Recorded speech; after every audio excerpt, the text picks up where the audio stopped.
안녕하십니까. 지금부터 약가제도 개편 비상대책위원회 노사 현장 간담회를 시작하겠습니다.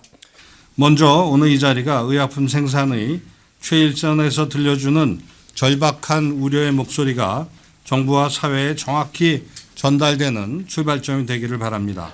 아시다시피 정부가 대규모 약가 인하를 담은 약가제도 개편을 예고했습니다. 개편안이 원안대로 강행되면 산업 기반 붕괴와 일자리 축소, 그리고 필수의약품 공급 불안이 불을 보듯이 뻔합니다.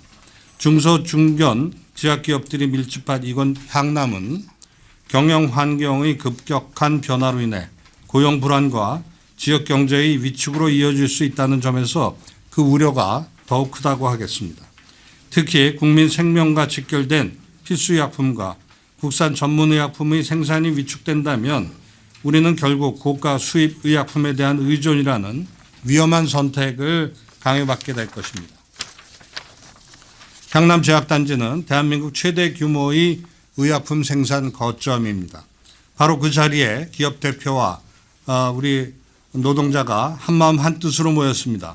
이번 사안이 노사를 불문, 산업의 지속 가능성과 국민의 건강권을 지키기 위한 공동의 문제임을 분명히 보여준다고 생각합니다. 저는 공동 비대위원장이자 한국제약바이오협회의 회장으로서 정부에 분명히 말씀드립니다. 산업 현장의 목소리를 외면한 산업정책은 결코 성공할 수 없습니다. 오늘 간담회에서 제기될 현장의 생생한 의견과 우려가 정책 결정 과정에 반드시 반영될 수 있도록 끝까지 같이 노력하겠습니다. 정부 역시 일방적인 정책 추진이 아니라 산업과 노동 그리고 국민 모두를 위한 합리적이고 지속 가능한 대안 마련에 나서 주시기를 강력히 요청드립니다. 감사합니다. 오늘 우리는 국민 건강과 제약산업의 미래 그리고 그 속에서 일하는 노동자들의 고용 안정과 권리를 지키기 위해 뜻을 모으고자 이 자리에 함께하게 되었습니다. 최근 추진되고 있는 약가제도 개편은 제약산업의 매출과 연구개발 그리고 무엇보다 노동자의 일자리에 심각한 영향을 미칠 수 있다는 우려가 커지고 있습니다. 우리는 과거의 정책 실패가 남긴 상처를 기억합니다. 매출 감소와 연구개발 위축, 고용 불안과 임금 정체가 반복되어서는 안 됩니다. 제약산업은 국민의 생명과 건강을 책임지는 필수 산업이며 그 현장에서 땀 흘리는 노동자들의 일자리는 곧 국민 건강권과 직결됩니다. 따라서 오늘 우리는 약가제도 개편을 전면 재검토하고 노동자의 목소리가 반영되는 사회적 논의기구 설치, 고용안정 대책 마련, 연구개발과 국산의약품 경쟁력 강화를 강력히 요구합니다. 오늘 이 자리는 바로 그 출발점입니다. 약가제도 개편을 전면 재검토하고 노동계와 함께하는 사회적 논의기구를 설치하며 고용안정과 연구개발 투자를 보장하는 제도 개선을 통해 국민 건강과 제약산업의 미래를 함께 지켜내야 합니다. 끝으로 오늘 이 자리에 함께해 주신 모든 분들께 다시 한번 감사드리며 우리의 논의와 연대가 국민 건강권과 제약산업 노동자들의 권리를 지키는 길로 이어지기를 기대합니다. 감사합니다. 안녕하십니까. 오늘 추운 날씨와 바쁘신 일정 중에도 우리 제약산업의 심장을 할 수 있는 이곳 향남제약공단에 찾아주신 여러 관계자분들과 우리 기자분들께 깊은 감사의 말씀을 드립니다. 이곳 향남공단은 지난 40여 년간 대한민국 의약품 생산의 상당 부분을 담당하며 국민 건강권을 지키는 보건안보의 최전선 역할을 해왔습니다. 하지만 오늘 우리가 이곳에 모인 이유는 그 어느 때보다 차가운 위기감이 우리 현장을 짓누르고 있기 때문입니다. 최근 정부가 추진 중인 제너릭 약가제도 개편안은 우리 중소 중견 제약사들에게는 심각한 경영상의 어려움을 전가될 수 있습니다. 먼저 약가를 국제 수준이라는 명목하에 40%까지 일괄 인하하는 것은 이미 최저 수준의 평균 4.48%인 이익률로 버티고 있는 국내 기업들에게 심각한 영향이 발생할 수 있습니다. 중소, 중견 제약사들이 제너릭을 통해 얻은 수익은 곧 신약 개발을 위한 R&D 비용이자 GMP 생산시설의 유지를 위한 재투자 지원입니다. 이 캐시카우가 끊기면 혁신은커녕 공장 가동조차 불투명해집니다. 또한 원료의약품 자급률이 낮은 상황에서 가격마저 꺾인다면 최선성이 맞지 않는 필수 의약품 생산 포기로 이어져 결국 그 피해는 국민에게 돌아갈 것입니다. 정부에서 시행하는 모든 정책은 숫자가 아니라 현장을 보아야 합니다. 일방적인 인하가 아닌 고용과 투자에 미치는 실질적인 영향을 분석한 뒤에 단계적으로 접근해 주십시오. R&D에 집중하는 기업은 물론 생산 및 품질 관리에 투자하는 중소기업들의 노력에도 귀를 기울여 주십시오. 아무리 좋은 정책임에도 급격한 변화는 생태계를 파괴합니다. 기업들이 체질을 개선할 수 있는 충분한 시간적 여유를 주십시오. 혼자 가면 빨리 가지만 함께 가면 멀리 간다는 말이 있습니다. 우리 제약산업이 글로벌 경쟁력을 갖추기 위해서는 정부의 규제가 아닌 지능의 관점이 절실합니다. 오늘 이 간담회가 현장의 어려움을 담아내고 정부와 산업계가 상생할 수 있는 합리적인 대안을 찾는 전환점이 되기를 진심으로 바랍니다. 감사합니다. 지금 우리 대한민국은 5천만 대한민국 국민은 100세 시대를 지향하고 있습니다. 그런데 그러면 우리 제약업체 노동자들은 100세 시대에 우리 국민을 위해서 전문적인 의약품을 국민 건강에 맞게끔 안정적이고 안전하게끔 만들어야 됩니다. 그런데 정부의 일방적인 약가 인하 정책을 해가지고 하게 되면 만약에 국민들한테 이 약가 정책 인하가 국민들의 그 약가 인하에 도움이 되면 상관이 없지만은 도움이 될 수가 없습니다. 이유는 뭐냐면은 이 중소기업체들은 약가 인하와 동시에 해가지고 원료, 중요한 원료를 싼 거, 중국이나 인도처럼 싼 것으로 쓸 수밖에 없습니다. 그러면은 국민들한테는 이틀이면 날 수 있는 그 처방약을 4일이나 5일 동안 처방할 수, 밖에 할 수가 없습니다. 이거는 심각한 겁니다. 그래서 또한 저희 그 제약업계 노동자들은 고용의 불안에 떨 수 있습니다. 그러면 진짜 국민을 위해서 좋은 약품을 만들어야 되는데 고용이 불안되면 좋은 약이 나오겠습니까? 이 문제를 정부는 정부 추진대로 무조건 일방적으로 밀어붙이지 말고 그 우리 산업계에 있는 임원들과 노동자들, 제약업계 노동자들과 여러 협회들과 같이 상의하고 이것이 맞나 안 맞나 검토해 본 다음에 똑바른 약가 정책을 시행했으면 좋겠습니다. 그러기 위해서 저희 제약업계 노동자는 이제 시작입니다. 필요하면 투쟁에 나서겠습니다. 감사합니다. 네, 저도 우리 복지부 공무원들을 굉장히 아끼고 사랑하는 국회의원 중에 한 사람이었습니다. 우리 옆에 계신 노현웅 우리 회장님도 복지부나 식약처 공무원들을 아주 아끼시는 분으로 정평이 나 있습니다. 그런데 이 자리에 앉아서 복지부의 정책을 이렇게 잘못된 부분을 이야기한다는 것은 굉장히 가슴 아픕니다. 그러나 국가가 이 가격 인하로 인해서 국가의 산업 전체가 흔들리고 고용이 흔들리고 그걸로 인해서 국민 건강까지 흔들리는 이런 상황에는 저희들이 그분들께 좀 조언을 해드리지 않을 수 없다는 말씀을 드리겠습니다. 가격의 급격한 인하는 지난번에도 한번 있었습니다. 그때 국회에서 많이 반대했었는데요.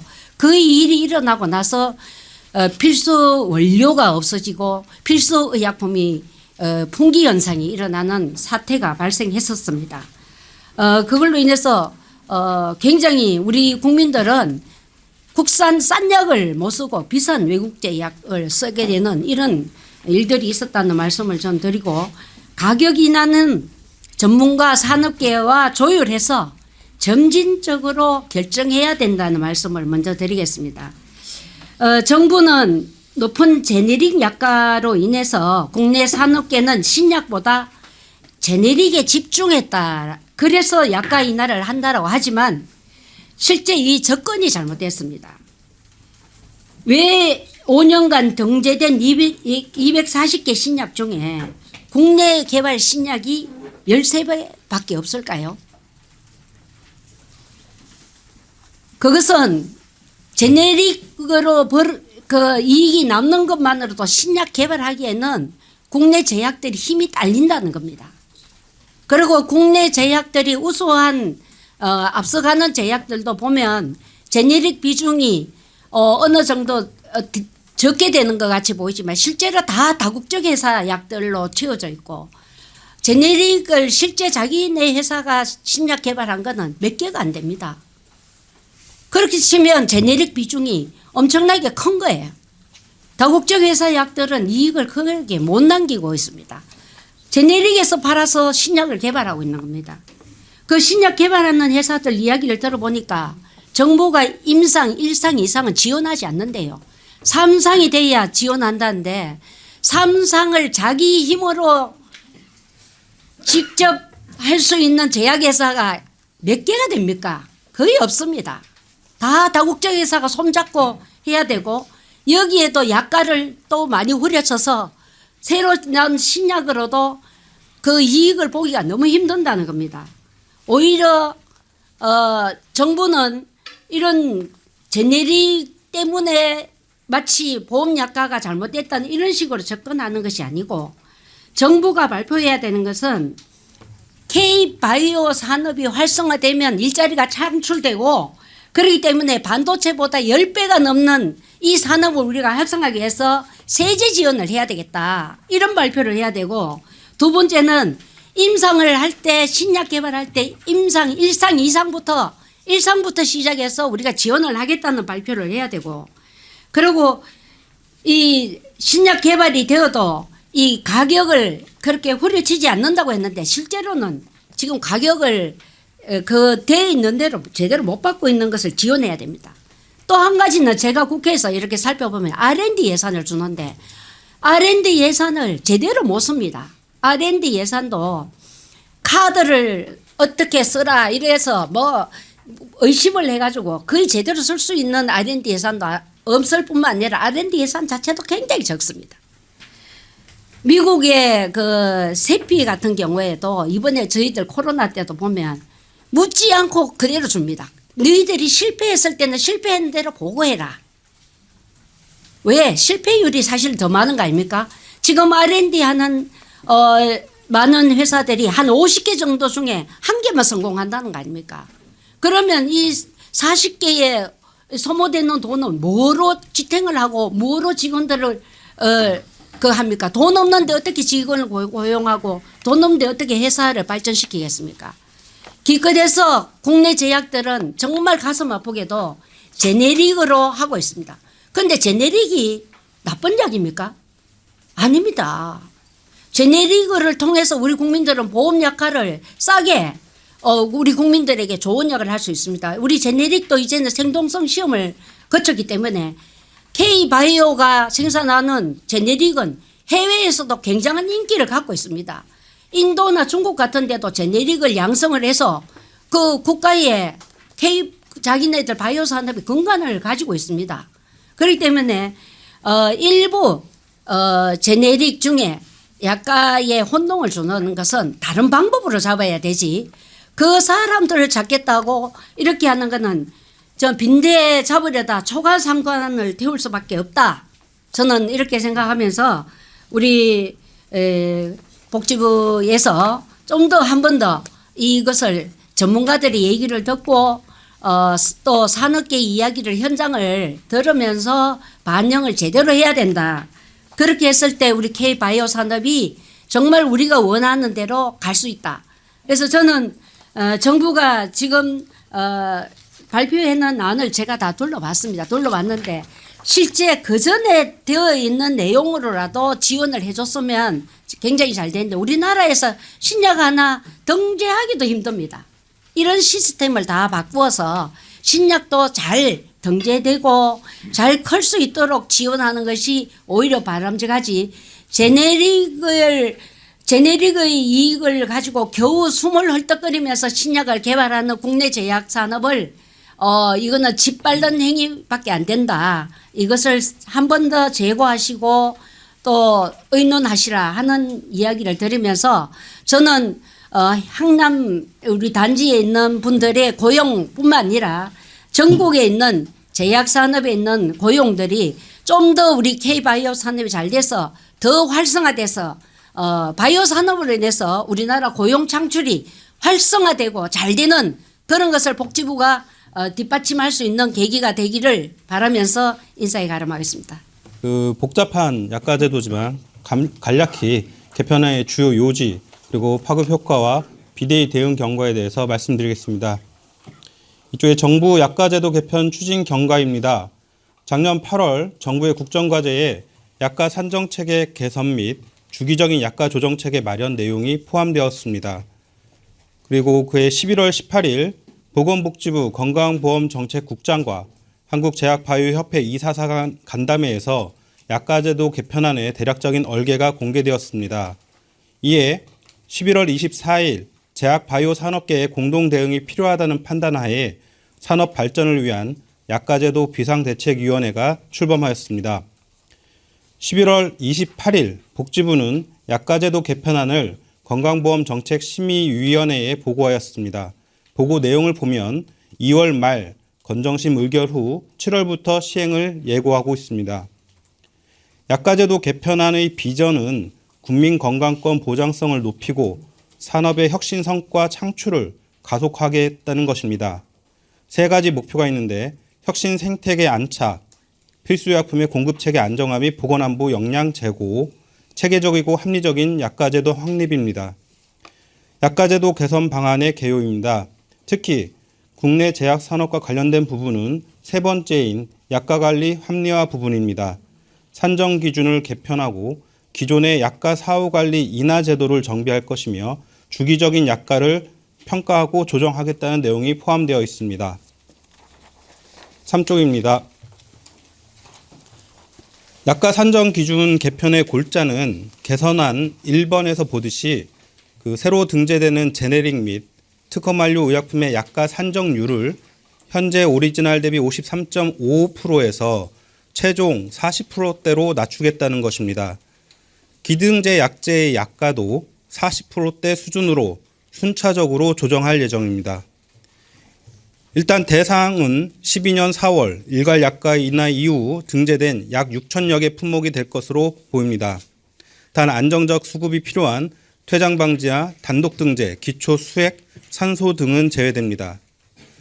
약가 인하 방식은 단계적으로 예를 들어서 3년간 조정하는 것으로 53.55%와 50% 단계에 있는 품목은 26년 7월부터 조정에 착수해서 28년까지 약가 인하하고 50에서 45% 단계에 있는 품목은 27년부터 시작해서 29년까지 약가 인하하겠다는 내용입니다. 4페이지입니다. 약가 가산제도 개편안입니다. 신규로 등재되는 제네릭 중에서 혁신성과 그 수급 안정에 기여하는 경우 가산을 해주겠다는 내용입니다. 현재 제네릭이 최초 등재될 때 오리지널은 1년간 70%로 유지하고 혁신형 제약기업의 제품은 아무 구분 없이 68%로 산정합니다. 이를 특허 만료 오리지널은 그대로 70%를 유지하고 혁신형 제약기업 중 R&D 비율이 상위 30%인 경우에는 68%, 하위 70%인 경우에는 60%로 나누어 가산하고 국내 매출 500억 미만이나 임상 이상 승인 실적이 3년간 한 건 이상인 기업은 55% 가산을 부여하겠다는 내용입니다.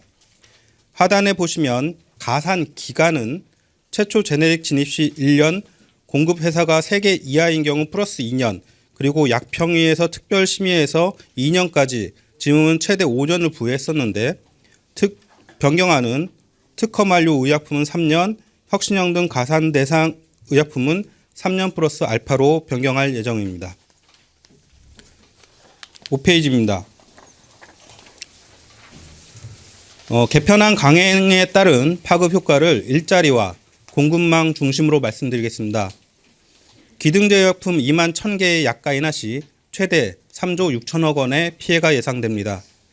24년 약품비 총 26.8조 원 중에서 제네릭이 53%이고 25.3%의 인하율을 적용할 때 최대 3.6조 원이 나옵니다. 두 번째로 약가 인하 등으로 국산 전문의약품의 생산이 감소될 것이고 의약품의 수급 불안 및 고가의 수입 의약품 대체가 가속화될 것으로 보입니다. 일본의 경우 최근 1년의 약가 인하로 제네릭의 32.1%가 공급이 원활하지 않았다는 레포트도 있습니다. 또한 채산성이 낮은 필수 의약품, 퇴장 방지 의약품부터 먼저 정리될 것입니다. 25년에도 공급 부족 의약품의 38%가 채산성 악화에 기인했습니다. 현재도 항생제, 분만 유도제, 신생아 호흡곤란 치료제 등 대체가 불가능한 필수 의약품의 품절이 빈번하게 발생하고 있는 실정입니다. 약가 인하 시 손실 보전을 위해서 저가의 해외 원료로 전환될 경우 국내 원료 산업은 고사할 것입니다. 국내 원료 의약품의 자급률은 30%대로 낮으며 특히 합성 의약품의 원료 자급률은 한 자릿수 수준입니다. 이러한 매출 급감에 따라 대규모 구조조정에 직면할 것입니다. 제약산업의 고용 유발 개수 10억 원당 4.12명을 적용할 경우에 산술적으로 3조 6천억 약가 인하 시 14,800명의 일자리가 위협받을 것으로 예상됩니다. 다음입니다.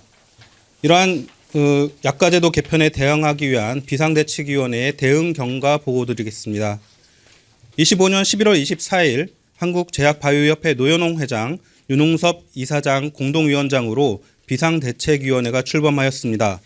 부위원장은 이정석 한국바이오의약품협회 회장, 유형선 한국의약품수출입협회 회장, 김정진 한국신약개발연구조합 이사장, 조용준 한국제약협동조합 이사장이 맡으셨습니다. 산하위원회는 기획정책위원회, 대외협력위원회, 국민소통위원회가 구성되어 있습니다. 출범 이후 주요 활동 내용입니다. 11월 27일 1차 비상대책위원회 위원장당 회의가 있었고 11월 28일 약가제도 개편안이 건정심에 보고됨에 따라 개편안의 문제점을 지적하고 일방적 강행 중단과 산업계와의 협의를 요구하는 입장문을 배포한 바 있습니다. 12월 22일에는 비대위원장당 긴급 기자회견을 개최하였습니다. 약 100여 명의 기자분들께서 참석하셨습니다. 비대위에서는 약가제도 전면 재검토 및 국민 산업을 위한 약가 정책 마련을 촉구했습니다. 그리고 올해 1월 13일 한국노총을 방문하여 화학노령 의약 화장품 분과와 간담회를 가졌습니다. 이날 황인석 화학노령위원장, 이장훈 의약 화장품 분과 의장과의 면담도 있었습니다. 1월 15일에는 중소기업 중앙회를 방문하고 김기문 회장과 공동 대응을 논의하였습니다. 1월 20일 비대위 참여 5개 단체 회장단과 협회 이사장단 간 연석회의가 있었습니다. 세부 대응 방안 검토와 대정부 협상력 제고를 위한 정권 위임이 결의된 바 있습니다. 그리고 오늘 이 자리에서 산업계 노사 대표가 참여하는 현장 간담회를 개최하게 되었습니다. 이상 보고 마치겠습니다. 우리는 오늘 대한민국 제약산업의 중추라고 할 수 있는 향남제약단지에서 현장 간담회를 열고 약가 인하로 인한 우리 공단 업체를 대표해서 현장의 우려를 전달하고자 합니다. 현재 정부가 추진 중인 대규모 약가 인하 개편안은 단순히 약값을 깎는 문제가 아닙니다. 이는 우리 일터를 파괴하고 한국 제약 산업의 미래 동력을 송두리째 흔드는 생존의 문제라고 할 수 있습니다. 이곳 향남제약공단은 경기도 화성시 향남읍 일대 약 20만 평 규모의 국내 최초 최대 제약 전문 산업단지로 대한민국 의약품의 30%가 이곳에서 생산되고 있으며 대웅제약, 동구바이오제약, 악무약품 등 국내 굴지의 제약 36개사 39개 생산시설이 밀집되어 있습니다. 우리 공단은 단순한 공장지대가 아닙니다. 공동 폐수 처리 시설과 공동 정수 시설을 갖춘 협동화 산업의 상징이며 수천 명의 숙련된 노동자들이 대한민국 보건안보를 책임지는 전초기지입니다. 또한 우리 공단은 화성시와 경기도 경제의 중추 역할을 하며 양질의 일자리를 창출하는 핵심 클러스터입니다. 이번 약가 인하가 정부의 계획대로 진행된다면 단순한 이익 감소뿐 아니라 기업의 생존과 지속 가능성을 위협한다는 내용에 대해서는 앞서 많이 알려졌기에 더 말씀드리지 않고 조합 공단 직원들의 일자리에 대한 심각한 어려움이 예상될 것이 우려되는 상황에 대해 말씀드리고자 합니다. 이 개편안이 시행되면 우리 샹남 단지의 기업들은 수익성 악화에 따른 투자가 위축되고 그 여파로 고용이 불안해지는 악순환이 반복될 것입니다. 먼저 설비 투자가 고사될 위기에 올 것입니다. 국내 제약사 영업이익은 평균 4에서 8% 수준입니다. 약가를 10% 이상 인하하면 적자 전환은 시간 문제이기에 품질 좋은 의약품 개발을 위한 연구 비용과 공장 설비 고도화 비용이 가장 먼저 사라질 것입니다. 다음으로 보건 안보가 위협을 받을 수 있습니다. 제약사 입장에서는 수익성이 없는 필수 의약품 생산을 포기할 수밖에 없게 되고 이는 결국 의약품 품질 사태와 해외 원료 의존도 심화로 국민 건강권을 침해할 것입니다. 마지막으로 대규모 고용 대란이 우려될 것입니다. 사실 회사 경영이 어려워지게 되면 직원을 지킬 수 있겠습니까? 생산량 감축과 구조조정은 필연적입니다. 이로 인해 우리 샹남 단지에서만 많은 근로자가 생업 위협을 받게 될 것입니다. 우리 샹남 단지에서 일하는 5천 명의 노동자 뒤에는 그들을 믿고 살아가는 가족들이 있습니다. 이번 개편안으로 매출이 10%만 줄어도 당장 500명의 동료가 우리 곁을 떠나야 합니다. 이를 3인 가구 기준으로 환산하면 무려 1,500명의 생계가 벼랑 끝으로 내몰리는 것입니다. 이에 이번 약가 개편을 진행하기 위해서는 제약업계 종사자들과 관련 단체들의 협의를 거쳐 신중하게 진행해야 할 것을 건의드립니다. 감사합니다. 먼저 약간이나 정책은 이번이 처음이 아니라는 걸 알고 계실 겁니다. 지난 2012년 정부가 실시한 일괄 약가인하 이후에 제약사들은 약가인하 대상이 아닌 의약품이나 보험급여가 적용되지 않는 의약품의 생산을 늘렸고 이에 따라 소비자의 보장성이 악화되는 결과를 초래하게 됐습니다. 이는 생산 매출 구성의 변화를 통해 가격 인하에 따른 매출 감소 충격에 대응하자고 했던 것으로 비급여 의약품이 증가하고 약가인하 대상에서 제외된 의약품의 생산 비중을 늘었으며 수입 의약품의 코프로모션 비중도 함께 늘어나며 국민의 의료비 지출은 더욱 늘어났습니다. 이러한 결과는 이번 약가인하 개편에 반복되는 악순환의 개편이며 6.3 지방선거에 따른 선거용 짜맞추기식 행정과 건보공단의 재정 부담을 줄이겠다는 꼼수와 국민 건강권을 담보로 하는 폐악질입니다. 약가인하 대상인 품목과 대상이 아닌 품목의 비중에 변화가 없을 경우에는 건보공단의 재정 부담은 줄어들겠지만 미인하 의약품의 비중이 증가할 경우 인하 품목에 대한 건보 재정 부담은 대폭 감소하는 반면 미인하군 품목에 대한 부담은 증가하고 국민의 의료비 부담도 함께 증가한다는 결론입니다. 제약업계는 경고합니다. 초고령화 사회에 접어든 지금 그 어느 시기보다 제약산업의 중요도가 높아진 시기에 중장기적으로 고령화 의약품 수요의 증가와 오리지널 및 고가약에 대한 선호도 변화, 처방 행태의 변화 등과 맞물려 약가인하 정책에 따른 부작용이 가속화될 수 있으며 장기적으로 약가인하 정책이 재정 부담 완화에 크게 효과적이지 않다는 것이 지금의 현실을 직시하는 결론적 이야기입니다.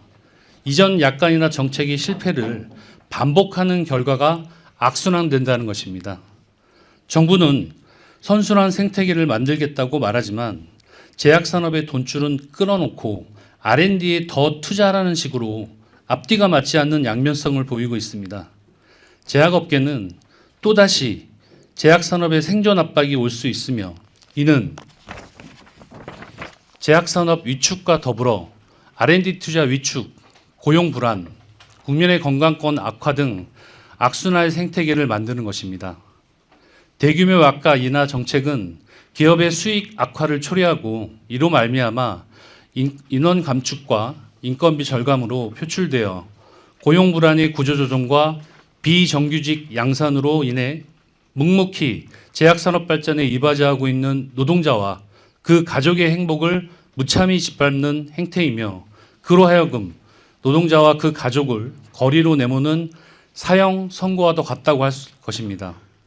따라서 정부는 제약산업 고용과 연구개발, 국민의약품 접근성에 미치는 영향에 대한 충분한 검토와 제약산업 구성원과 노동자, 노동조합이 함께 참여하는 사회적 논의기구를 설치하여 약가제도 개편이 단지 약값의 문제가 아니라 국민의 생명과 건강, 제약산업의 발전, 제약산업에 몸담고 있는 노동자들을 위한 제도의 개편인지에 대해 지금도 늦지 않았음을 인지하고 이번 개편안을 반드시 재검토하고 유관 제약산업 대표자, 대표단체, 노동자, 노동단체와 함께 심도 있게 재논의를 하여 결정해야 할 것입니다. 한국노총과 전국화학노련의약화장품분과는 제약산업 현장의 노동조합, 노동자들과 연대하여 약가제도 개편으로 인한 고용 불안과 구조조정에 맞서 강력한 투쟁을 통해 대응할 것이며 필요하다면 국회 토론회와 국내외 언론 기자회견, 현장 간담회, 제약산업계 공동행동 투쟁 집회 활동 등 다양한 방식을 통해서 제약산업 노동자의 목소리를 국내외를 비롯해 전 국민에게 알리고 약가제도 개편의 문제점을 지속적으로 제기할 것입니다. 이익이 되지 않는 약을 생산하지 않음으로써 정작 약이 필요한 국민에게 보급할 수 없는 상황이 발생될 수 있습니다. 이러한 사항들을 막기 위해서 우리 노동자가 앞장서서 약가이나 개편에 대한 방침을 재검토하도록 하겠습니다. 감사합니다. 예, 제가 이 약가 제도에 대한 개편에 대한 부분들은 지난해 연말부터 약가이나 정책으로 회사의 기업들의 어떤 경영 계획이 상당히 수립하는데 분주한 모습을 제가 직접 보고 경영 계획을 세울 때 약가이나 정책이 심각하게 인식되고 거기에 대한 대처 방안을 모색하는 혼란스러운 모습을 제가 직접 보았습니다. 약가이나 개편이 올 하반기 이후에 제약산업 전반의 위기로 인해 노동자들의 근로조건 저하는 불을 보듯이 뻔하고 고용 불안의 위기로 이어져 노동자의 삶은 한순간에 나락으로 떨어질 수 있다는 위기감을 느꼈고 이 약가이나 정책이 심각한 노동자의 위협으로 다가올 것이라고 느꼈습니다. 제약산업과 노동자들의 고용 불안의 위기를 여기는 이 약가 정책의 취지를 좀 말씀드리고자 합니다. 정부안대로 약가 인하가 되면 제약 바이오 기업들의 매출 손실이 약 1조 2천억 이상이 된다고 합니다. 기업당 손실로 보게 되면 230억이 넘는 손실이 추정되는데 이러한 영업이익의 50% 감소가 예상되는데 어떻게 기업이 인건비를 올릴 것이며 R&D 투자를 할 수가 있겠습니까? 이것은 엄연히 줄일 수밖에 없는 구조입니다. 더 나아가 인력의 대규모 구조조정과 고용 불안이 현실화될 우려가 매우 큽니다. 또한 중소제약사의 R&D 투자는 감소하여 국산 신약 개발과 경쟁력은 급격히 떨어질 것으로 예상합니다.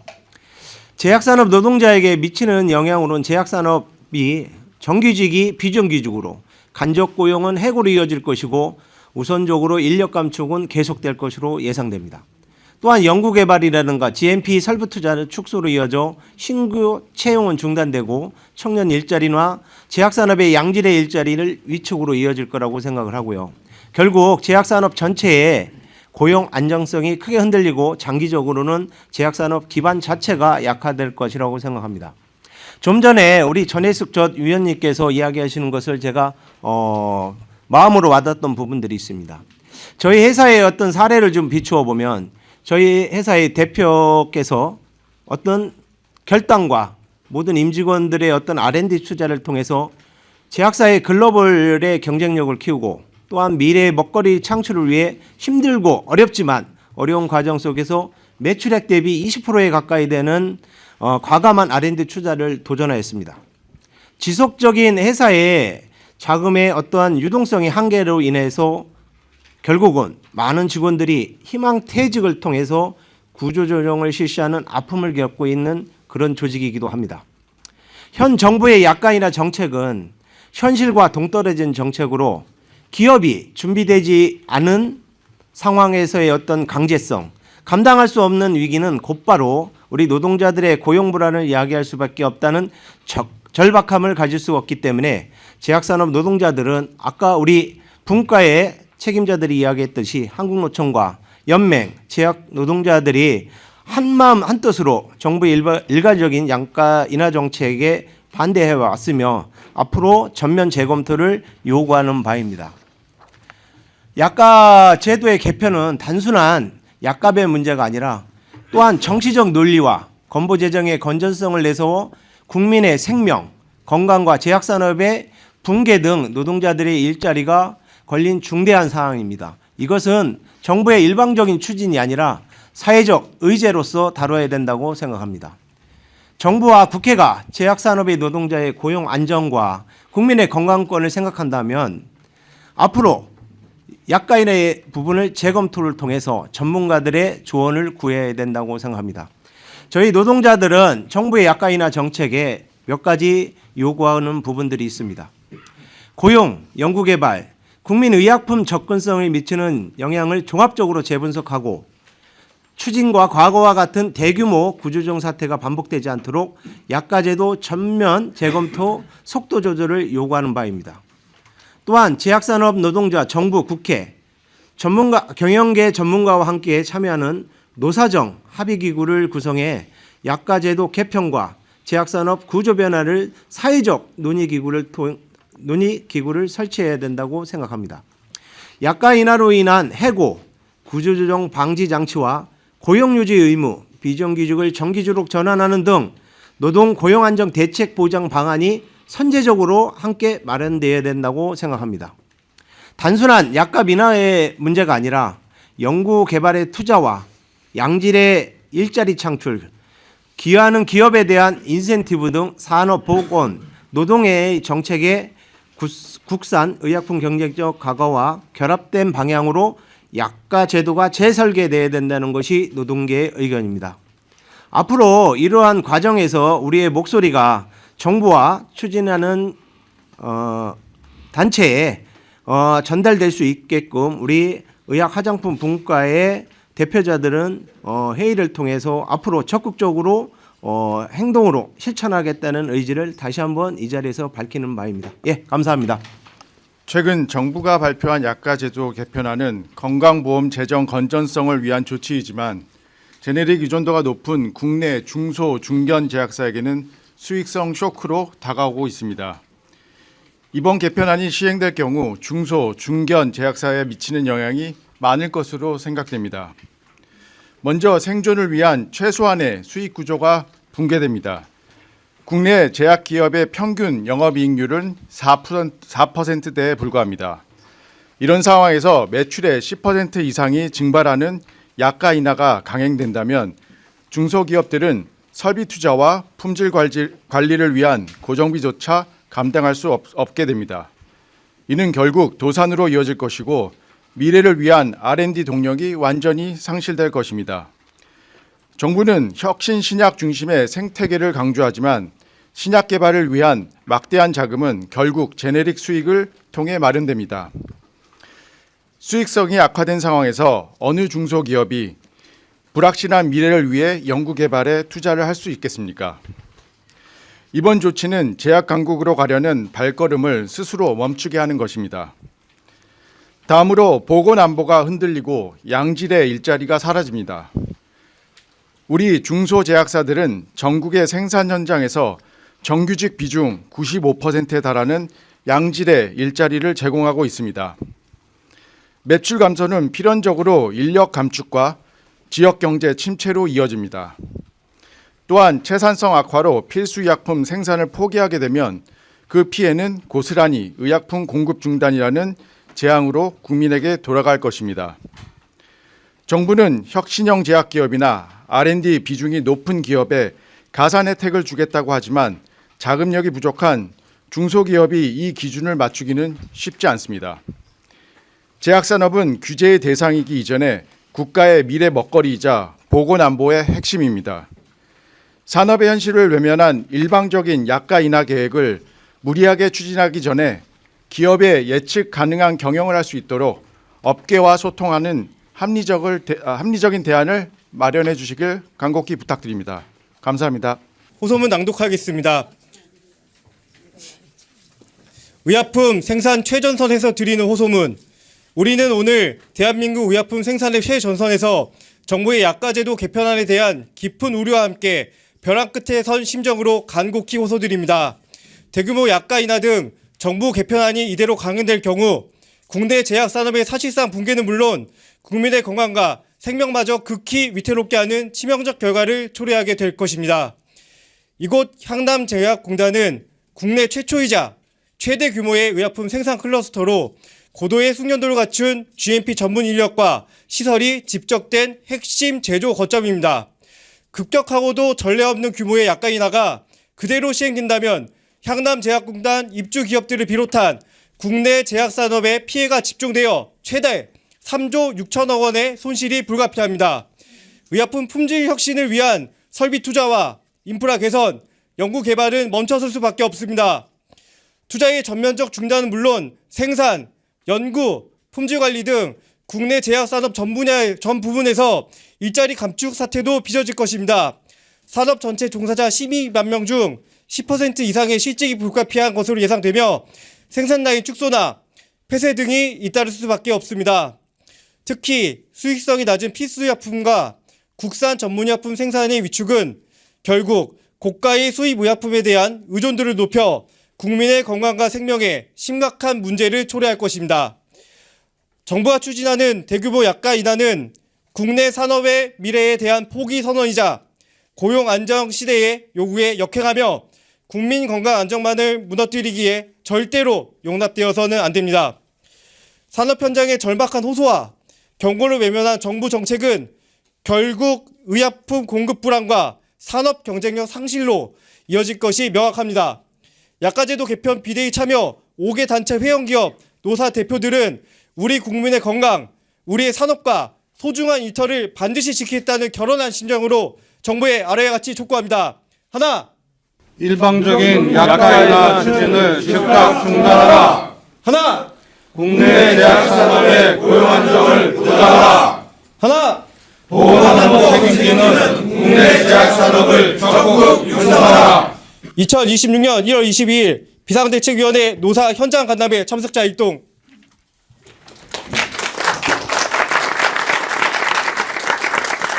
네, 자리에 착석 부탁드리겠습니다.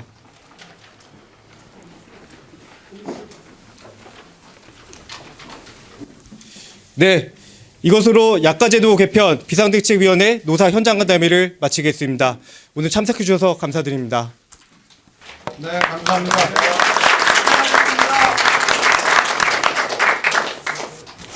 고생하셨습니다.